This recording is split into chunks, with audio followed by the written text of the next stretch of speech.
Hey guys, top 4 upcoming bikes என்னென்ன அப்படிங்கிறத டீட்டெயிலாக நம்ம பார்க்கலாம். இந்த 4 பைக்ஸும் பார்த்தீங்க அப்படின்னா ரீசெண்டாக இந்தியாவில் லான்ச் பண்ண போகிறோம் அப்படின்னு சொல்லிட்டு அனௌன்ஸ் பண்ண 4 பைக்ஸை பற்றி தான் பார்க்க போகிறோம். எப்படி பார்த்தாலும் ஜான்வரிக்குள்ளேயே இந்த 4 பைக்ஸும் இந்தியாவில் லான்ச் ஆகிறதுக்கும் நிறைய சான்சஸ் இருக்குது. உங்களுக்கு இந்த 4 பைக்ஸில் எந்த பைக் பிடிக்குங்கிறத காமெண்ட் செக்ஷனில் கமெண்ட் பண்ணுங்கள். ஃபஸ்ட்டாக நம்ம பார்க்க போகிற பைக்குன்னு பார்த்தீங்கன்னா ஆப்பர்லியாவோட டியூனோ 457 அப்படிங்கிற இந்த ஒரு நேக்கிட் பைக் பார்த்தீங்கன்னா லான்ச் பண்ண போகிறாங்க. ஆல்ரெடி இந்தியாவில் RS 457 அப்படிங்கிற ஒரு ஃபுல்லி ஃபேட் பைக்கும் இருக்கு. ஸோ இப்போ நம்ம பார்க்க போகிறது டியூனோவோட 457 அப்படிங்கிற ஒரு நேக்கிட் பைக் தான்.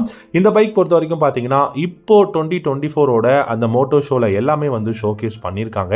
ஸோ அப்படி ஷோகேஸ் பண்ணியிருக்கிறதுனால கண்டிப்பாக இந்தியாவில் லான்ச் பண்ணுவாங்க அப்படிங்கிறது தான் இந்தியாவில் இருக்கக்கூடிய நிறைய எக்ஸ்பர்ட்ஸ் வந்து சொல்லியிருக்காங்க. இந்த பைக்கை பொறுத்த வரைக்கும் பார்த்தீங்கன்னா அப்ரைட்டான பொசிஷன் வந்து கொடுத்துருக்காங்க, riding position.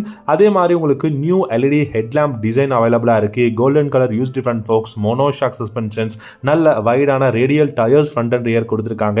17 inch alloy wheel தான் ஃப்ரண்ட் அண்ட் ரியரில் இருக்கு. இந்த ஒரு டியூனோ 457 பொறுத்த வரைக்கும் பார்த்தீங்கன்னா உங்களுக்கு ஃபியூல் டேங்க் வந்து RS 457 விட கம்மியான ஒரு சைஸில் தான் இருக்குங்கிறதையும் சொல்லியிருக்காங்க. அதே மாதிரி இந்த இன்ஜின், ஃப்ரேம், அதுக்கப்புறம் பார்த்தீங்கன்னா அதில் இருக்கக்கூடிய பார்ட்ஸ், எலக்ட்ரானிக்ஸ் இது எல்லாமே வந்து RS 457லேருந்து ஷேர் பண்ண விஷயங்களாக தான் இருக்குங்கிறதையும் சொல்லியிருக்காங்க. இன்ஜினை பொறுத்த வரைக்கும் 457 மோட்டார் தான் யூஸ் பண்ண போகிறாங்க. 47 ஹார்ஸ் பவரும் 44 நியூட்டன் டார்க்கும் இந்த பைக்கால ப்ரொடியூஸ் பண்ண முடியும். 6 speed gear box, twin cylinder தான் இந்த பைக்கோட ஒரு கெப்பாசிட்டி. ஸோ ட்வின் சிலிண்டர் அப்படிங்கும்போது கண்டிப்பாக டாப் ஸ்பீட் எல்லாமே 170க்கு மேலே தாராளமாக போக முடியும்.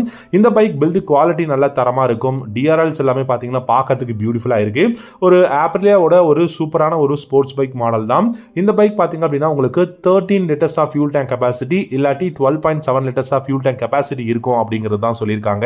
எல்லாம் எங்கடா சொல்லியிருக்காங்க அப்படின்னு கேட்டிங்கன்னா இப்போ மோட்டோ ஷோவில் 2024ல் EICMAல வந்து ஷோகேஸ் பண்ணும்போது அவங்க கொடுத்த இன்ஃபர்மேஷன் தான் 175 கிலோகிராம் வந்து இந்த பைக்கோட வெயிட் இருக்கும். டிஜிட்டல் இன்ஸ்ட்ருமெண்ட் கிளஸ்டர் தான் கொடுக்க போகிறாங்க. இந்த கிளஸ்டரும் கிட்டத்தட்ட RS 457ஓட சேம் கிளஸ்டர் தான் வந்து இருக்கும் அப்படிங்கிற மாதிரி சொல்லியிருக்காங்க. இந்த பைக்குமே 4,10,000 ரூபா எக்ஸோரூம் பிரைஸில் இந்தியாவில் நம்ம எதிர்பார்க்கலாம். ரெண்டாவதாக பார்த்தீங்க அப்படின்னா கவாசக்கியோட KLX 230S அப்படிங்கிற ஒரு அட்வென்ச்சர் பைக், அதாவது ஆஃப் ரோடிங் பைக் வந்து லான்ச் பண்ண போறாங்க. ஆல்ரெடி இந்த பைக்கோட எக்ஸோரூம் பிரைஸ் 2 லட்ச ரூபா அப்படின்னு சொல்லிட்டு இந்த பைக்கோட பிக்சரா இருக்கட்டும், இந்த பைக்கோட கான்ஃபிகரேஷன் எல்லாமே வந்து பாத்தீங்கன்னா ஸ்ப்ரெட் பண்ணியிருக்காங்க ஆன்லைன்ல. இந்த KLX 230S அப்படிங்கிற பைக் பாத்தீங்கன்னா ஒரு முழுக்க ஆஃப் ரோட் சம்பந்தப்பட்ட ஒரு பைக்குங்க. நீங்க முழுக்க ஆஃப் ரோடிங் தான் பண்ணுவீங்க அப்படின்னா இந்த பைக் ஒரு தரமான ஒரு பைக்கா இருக்கும். இந்த KLX 230S அப்படிங்கிற பைக்கை பொறுத்த வரைக்கும் பிலோ 2 லட்ச ரூபா பிரைஸ் பண்ண போறாங்க கவாசக்கிங்கிறத சொல்லியிருக்காங்க. இந்த பைக் பார்த்தீங்க அப்படின்னா இந்தியாலேயே, அதாவது லோக்கலி மேனுஃபேக்சர்டு வெர்ஷனாக தான் இருக்கும் KLX 230S அப்படிங்கிறாங்க. ஸோ இது வந்து பார்த்தீங்கன்னா ஒரு டியூவல் ஸ்போர்ட் மோட்டார் சைக்கிளாக தான் இருக்கும். இந்த பைக் பார்த்தீங்கன்னா நமக்கு அக்டோபரில், அதாவது 2024 அக்டோபரில் அதாவது இந்தியாவில் வருங்கிற மாதிரியும் சொல்லியிருக்காங்க. அது மட்டும் இல்லாமல் இந்த பைக் வந்து நமக்கு அதுக்கு முன்னாடியே லான்ச் ஆகிறதுக்கும் பாசிபிலிட்டிஸ் இருக்கு. அண்ட் இதில் முக்கியமான விஷயம், இந்தியாவிலே மேனுஃபேக்சரிங் பண்ணுறாங்க. அண்டர் 2 லேக்ல இருக்க போகுது. ரைவல் ஹீரோவோட எக்ஸ்பல்ஸுக்கு அப்படிங்கிற மாதிரி தான் சொல்லியிருக்காங்க. ஸோ இந்த பைக் பார்த்தீங்கன்னா rider friendly dual sport motorcycle. And featuring அப்படின்னு பார்த்தீங்கன்னா இதில் வந்து லெஸ் சஸ்பென்ஷன் ட்ராவல் இருக்கும், லோவர் சீட் ஹை, அதுக்கப்புறம் பார்த்தீங்கன்னா ஹைட்டு, அப்புறம் compare to typical dual sport machines அப்படிங்கிற மாதிரி சொல்லியிருக்காங்க.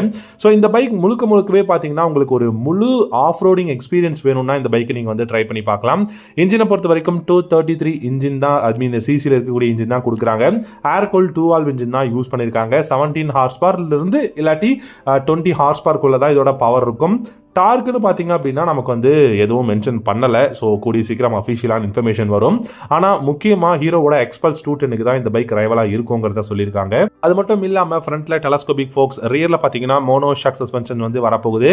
முக்கியமாக நமக்கு ப்ரைஸ் தான் முக்கியங்க. அதனால 2 லட்ச ரூபாய்க்கும் கம்மியாக இந்த பைக் வருதுன்னா கண்ணை மூடிட்டு வாங்கலாம் அப்படின்னு நான் நினைக்கிறேன். பார்க்கலாம் லான்ச் பண்ணும்போது என்ன கான்ஃபிகரேஷனில் என்ன ப்ரைஸில் லான்ச் பண்ணுறாங்கன்னு சொல்லிட்டு. மூணாவதாக பார்த்தீங்க அப்படின்னா நம்ம BMW இருக்காங்க இல்லையா, அவங்களுடைய F450 GS அப்படிங்கிற ஒரு new model 450cc adventure bike வந்து லான்ச் பண்ண போறாங்க. இந்த 450 GS அப்படிங்கிற F மாடல் பார்த்தீங்கன்னா இப்போ EICMAல வந்து ஷோகேஸ் பண்ணியிருக்காங்க. இந்த ஷோகேஸில் என்ன சொல்லியிருக்காங்க அப்படின்னா, இது இட்டாலியில் தான் இப்போ பண்ணியிருக்காங்க. கூடிய சீக்கிரம் குளோபல் மார்க்கெட்லையும் இந்தியாலையுமே லான்ச் பண்ண போகிறோங்கிறதா சொல்லியிருக்காங்க. இது வந்து பார்த்தீங்கன்னா பிஎம்டபிள்யூவோட G310 GSோட அடுத்த ஒரு model. So higher capacity engine இருக்கக்கூடிய ஒரு மாடல். இந்த மாடல் மட்டும் கிடையாதுங்க, டிசைனும் ஓரளவுக்கு டிஃப்ரெண்ட்டாக தான் இருக்குது. Wired spoke wheels, dual disc brake, dual channel ABS வந்து கொடுத்துருக்காங்க. அண்ட் அதே மாதிரி பார்த்தீங்க அப்படின்னா இந்த பைக் வந்து டிவிஎஸோட அந்த மேனுஃபேக்சரிங் ஃபெசிலிட்டி ஹொசூரில் இருக்கு இல்லையா, ஸோ அங்கே தான் இதையும் வந்து மேனுஃபேக்சரிங் பண்ணுறாங்க அப்படிங்கிற மாதிரி சொல்லியிருக்காங்க. இந்த பைக்கை பொறுத்த வரைக்கும் நமக்கு தரமான 450cc இன்ஜின் வந்து கொடுக்க போகிறாங்க. இது வந்து பார்த்தீங்கன்னா முழுக்க முழுக்க பிஎம்டபிள்யூவோட G1300 GSோட ஒரு ஸ்மாலர் வெர்ஷன் அப்படிங்கிற மாதிரியும் சொல்கிறாங்க. 450cc twin cylinder engine liquid கூல்டில் வரப்போகுது. 48 ஹார்ஸ் பவர் வந்து ப்ரொடியூஸ் பண்ண முடியும்னு சொல்லியிருக்காங்க. ஸோ சிங்கிள் சிலிண்டர் எனக்கு வேண்டாம், அதாவது G310 GS எனக்கு வேண்டாம், அதை விட கொஞ்சம் ஹையராக வேணும்னு யோசிக்கிறவங்க F450 GS நீங்கள் போகலாங்கிறத தான் கம்பெனி வந்து கிளைம் பண்ணுறாங்க. ஃப்ரண்ட்டில் golden colour used front forks, monoshock suspensions, பார்க்கறதுக்கு ரொம்ப தாறுமாறான டிசைனாக தாங்க இருக்குது கண்டிப்பாக சொல்லணும்னா. அண்ட் ஆஃப் ரோடிங்கும் நல்லாவே பண்ண முடியும் அப்படிங்கிறது சொல்லியிருக்காங்க. டெஃபினட்டா இந்தியாவில் 2025 இல்லாட்டி 2026ஓட பிகினிங்லங்க கடைசியாக நம்ம பார்க்க போகிற பைக்குன்னு பார்த்தீங்கன்னா ராயல் என்ஃபீல்டோட 750cc கஃபே ரேசர். இந்த கஃபே ரேசரை பொறுத்த வரைக்கும் ஒரு செமிஃபேட் கஃபே ரேசரை தான் இந்தியாவில் லான்ச் பண்ண போகிறாங்க. அது மட்டும் இல்லாமல் டியூவல் டிஸ்க் பிரேக் ஃப்ரண்ட்டில் இருக்குது. ஸோ அப்படி பார்க்கும்போது இது கண்டிப்பாக ட்வின் சிலிண்டர் பைக் தான். அதே மாதிரி இந்த பைக்கோட பவர் பர்ஃபார்மன்ஸ் எல்லாமே தாறுமாறாக இருக்கும். கொஞ்சம் ஃபார்வர்டில் லீன் பண்ண மாதிரியான பொசிஷன் கொடுத்துருக்காங்க, riding position and clip on handle bar கொடுத்துருப்பாங்கன்னு நினைக்கிறேன். Digital instrument cluster, Bluetooth connectivity and tripper navigation இருக்குன்னு சொல்லியிருக்காங்க. சர்க்குலரான LED headlamp, LED tail lamp, indicators halogen பல்பில் யூஸ் பண்ணியிருக்காங்க. ஆனால் உங்களுக்கு பார்த்தீங்கன்னா அலாய் வீல்ஸ் ஃப்ரண்ட் அண்ட் ரியரில் இருக்குது. நீங்கள் ஸ்பை ஷாட்ஸில் பார்த்தீங்கனாலே தெரியும், ரொம்பவே பெரிய இன்ஜின், பெரிய டயர், பெரிய சைஸ் டிஸ்க் பிரேக் இதெல்லாமே வந்து கொடுத்துருக்காங்க.